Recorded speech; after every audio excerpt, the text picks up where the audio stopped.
এরকম একজন জ্যোতিষী বসে আছে, সকাল 9টার সময় এক বৃদ্ধ তার সামনে দিয়ে যাচ্ছে। জ্যোতিষী বলছে, বাবাজি একটু দাঁড়ান। কেন দাঁড়াবো? একটু দাঁড়ান। দাঁড়ালো। আমি আপনার হাতটা একটু দেখতে চাই। কেন? আমি আপনার হাত থেকে দেখবো ওতে কোনো বিপদ আছে নাকি। যদি বিপদ থাকে তো কি হবে? থাকলে পরে আপনার কোনো চিন্তা নাই, আমার বাক্স ভরা মাদলি আছে, মাদলি লাগাই দেব, আপনার সমস্ত বিপদ দূর হয়ে যাবে। মাত্র 2টা টাকা আমারে দিবেন, অথবা 5 টাকা দিব।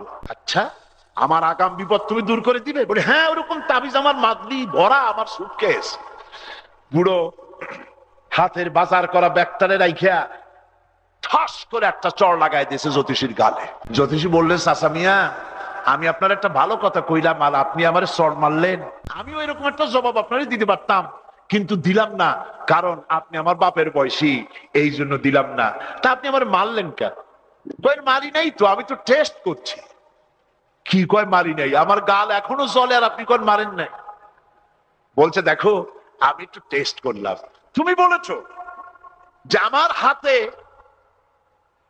রেখাগুলি দেখে বিপদ আছে কিনা, সেটা তুমি দেখলে।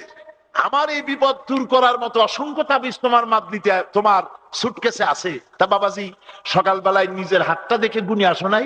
9টা 45 মিনিটের সময় 82 আনার একটা থাপ্পড় খাবা।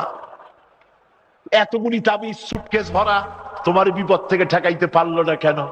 প্রমাণ হলো, মানুষ ভবিষ্যতের কোনো জ্ঞান মানুষের কাছে